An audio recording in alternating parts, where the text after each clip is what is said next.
Gripped with uncertainty, prolonged hope and desperation, friends and families around the world have faced wondering if their loved ones are safe, hurt, or even alive.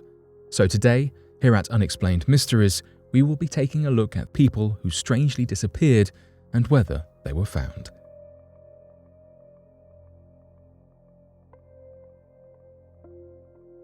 The 13-year-old's car discovery. Griffin Lake in British Columbia, Canada, is a deep blue expanse sitting below stunning mountains amid beautiful Canadian countryside. Snowy peaks stand majestically at the end of the lake, with the scenic retreat making a perfect countryside getaway location. But in 2019, Griffin Lake became the subject of a mysterious discovery, one that had evaded Canadian police for nearly 30 years.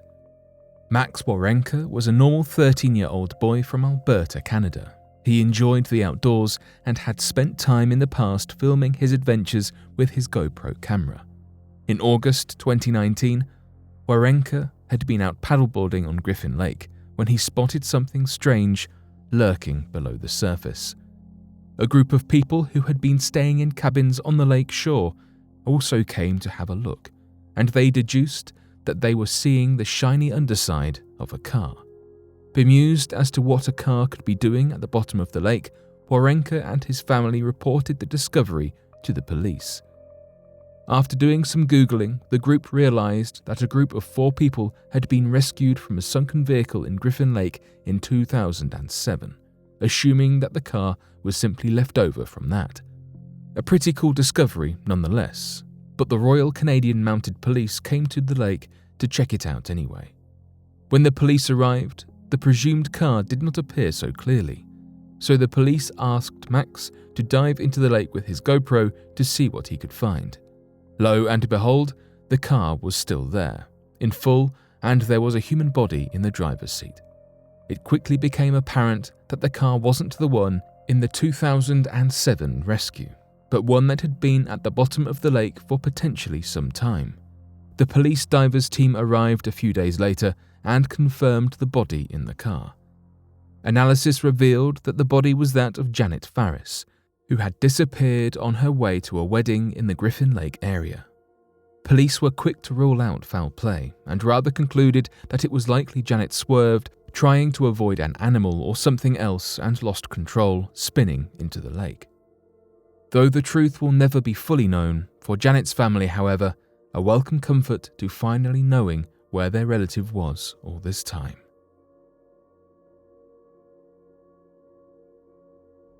The disappearance of Keith Reinhard.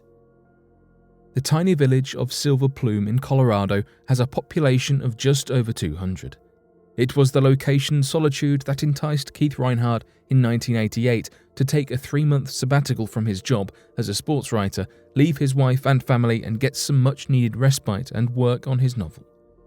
Reinhard also saw the tiny village, which boasted mountainous areas, as an opportunity to overcome his lifelong fear of heights and get in better shape. When he arrived in Silver Plume, he leased a small shop to sell antiques and photographs to maintain him financially. It was then that Reinhard learned about the previous owner of the shop, a man called Tom Young, who on July 31st of the previous year went for a walk with his dog and never returned. A month into Reinhard's stay at Silver Plume, the bodies of Young and his dog were found propped against a tree in the wilderness. Both had been shot dead. Since Young had purchased a gun several days before he disappeared, the police ruled that Young had shot his dog and then committed suicide. However, local villagers who had known Young disputed the conclusion that Young would ever hurt his beloved dog. Rumors started to float around that something more sinister had occurred to Young. Reinhard was taken by the case and the similarities between himself and Young. Not only had they both at one point owned the same store, but if Young had killed himself, then both were going through troubled times. He decided to base the main character in his novel on an amalgamation of Young and himself called Guy Gypsum. Reinhard's daughter, Tiffany, said that her father struggled to separate fact from fiction, and this possibly explains what happened next. 1 week after Young's body was found, Reinhard set off to climb to the top of the nearby Pendleton Mountain. Climbing the mountain was a 6-hour hike, and Reinhard had set off in the late afternoon. meaning he would be walking through the tough rocky terrain at night, which was known to be inhabited by wild animals. This was particularly alarming given Reinhard's lack of experience climbing mountains and his prior fear of heights. Reinhard did not return that night, and the next day over 100 men equipped with trained dogs and helicopters began to search the site for him. The search became one of the biggest in Colorado history, and was only called off when a plane involved in the search crashed, killing one and injuring another. Reinhard was never found. Following his disappearance, people began to question what had happened to Reinhard. There were two main theories. The first theory was that Reinhard had been attempting to mimic what had happened to Young. In the last page of his novel manuscript, he had written about how the main character was setting off to walk towards the lush, shadowless Colorado forest above. Reinhard might have been trying to live the events of the character before writing it down. Some even believe that Reinhard is still alive, but after learning about the crashed plane that had been searching for him, decided to flee. In fact, there have been multiple reports of sightings of Reinhard in countries like Mexico since his disappearance. The second theory is that Reinhard was a victim of foul play. Reinhard's own son Kai supports this theory. He believes that Young was harmed by somebody and Reinhard suffered the same fate. He suspects that the shop that both men had owned might have put them at risk. Others argue that if Young had been killed, the person who killed him would view Reinhard and his interest in Young as a threat, so would want to cause him harm.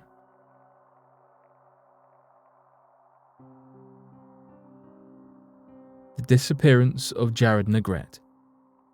Jared Negrete was a 13-year-old Boy Scout who has not been seen since July 19, 1991, when he was separated from his troop of climbers in the San Bernardino National Forest. Tragically, the expedition was Negrete's first overnight backpacking trip with the Boy Scouts. As an inexperienced climber and described as being slightly overweight, climbing to the summit of the 11,500-foot mountain was a tough task. Negrete grew tired at about 1,000 feet from the top and was told to remain behind while the others completed the hike. However, when the troop returned, Negrete was nowhere to be seen. The troop leader immediately led the 5 other scouts back to the base camp and then hiked about 5 miles in the dark to get help. A massive search was launched, consisting of San Bernardino County Sheriff's deputies and rescue teams from as far away as Sierra Madre and San Dimas.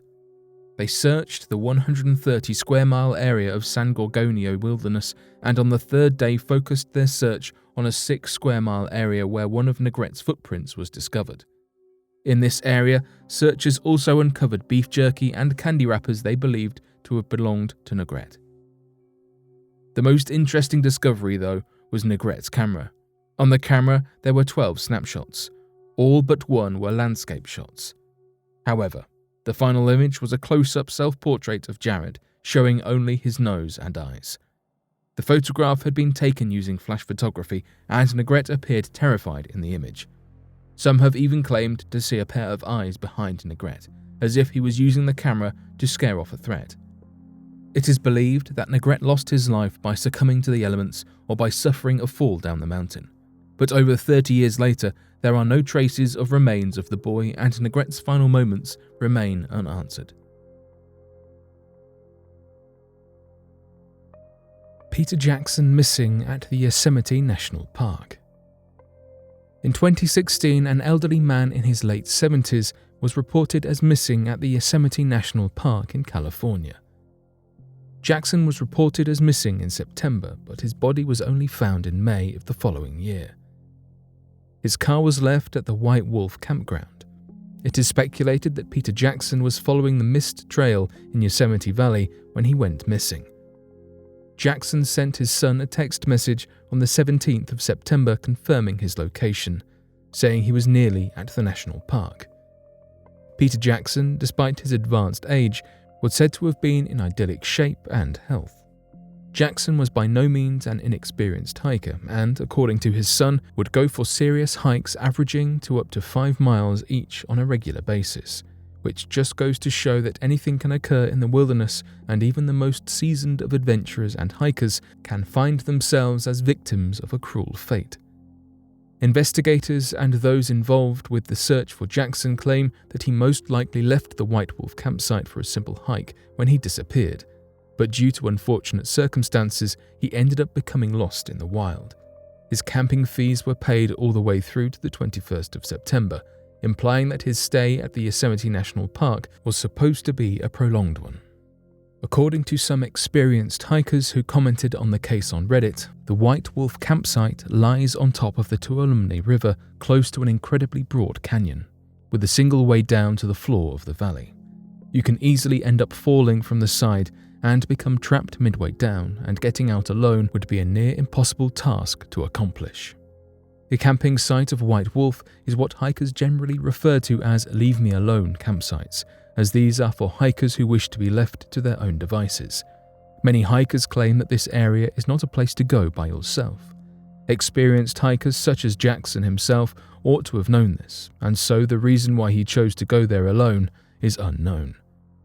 Online speculators believe that Peter Jackson might have fallen into the crevice and twisted or broken his ankle and was unable to call for help due to either losing or breaking his cell phone or having no signal. Yelling would also be ineffective, as national parks are vast and you are alone with nature. Unfortunately, his case was put on hold during those crucial days when he could have been found alive due to a lack of clues and bad weather. Whether or not we will be able to find these missing individuals or their bodies is unknown. Most missing persons cases turn cold and provide nothing fruitful for months or even years. Nature is uncontrollable, and all too often we forget that it can easily overwhelm us. One wrong turn in the woods can get us lost for months. One wrong step on the cliff can be our last. National parks are wonderful places to visit, though extreme caution must always be taken. We can only hope that the lost people will be found either way, so that their families may have closure at last.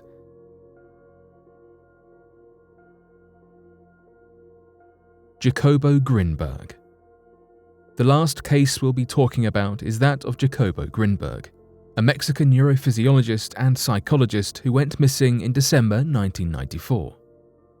Dr. Jacobo Grinberg was an academic interested in shamanism, meditation, astrology, and telepathy, among other subjects. He wrote over 50 books on various topics. He was most interested in the relationship between what appeared to be spirituality and science, researching about how the scientific method could be used for telepathy. This work was often rejected by his colleagues, as it edged too close to magic to have anything to do with science. He was a spiritual man who was determined to connect these beliefs with science, studying brain waves and experimenting with connections between mysticism and neurophysiology. On December 8, 1994, Dr. Grinberg went missing. He had a birthday party planned for the 12th that he did not show up to, but this was not odd to his family because he had a habit of disappearing without contact for days at a time. Many theories and conspiracies have circulated about where he went and why he left, and indeed, how he disappeared. There was only one that was debunked without a doubt. His family did not believe it was possible for him to have voluntarily abandoned both his work and his daughter. The strangest theory that remains surrounding this case is that of Jacobo's wife, Ter. The day after he disappeared, she cashed a check for $1,000 at a bank and dismissed the watchman at their country house. She told his stepmother that he had left for Campeche and that they would be leaving to Nepal when he returned. Making arrangements, Ter left too, but disappearing completely and having little contact with her family outside of a few calls and that year to her mother. When her family was contacted about the missing case, they claimed to have not even known that she had been married at all. This all led to Grinberg's family believing that she must have attacked him and left, perhaps not alone, but with help. However, there was never any proof of this because evidence was never found. Investigators and officers did not find blood, trails, or a body to give them any idea of what might have happened.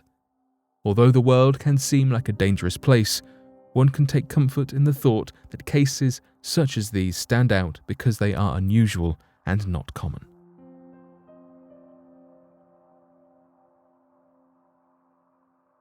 But what do you make of these disappearances and the stories behind them? Be sure to let us know your thoughts in the comment section below and help us by growing this community while working to solve these unexplained mysteries.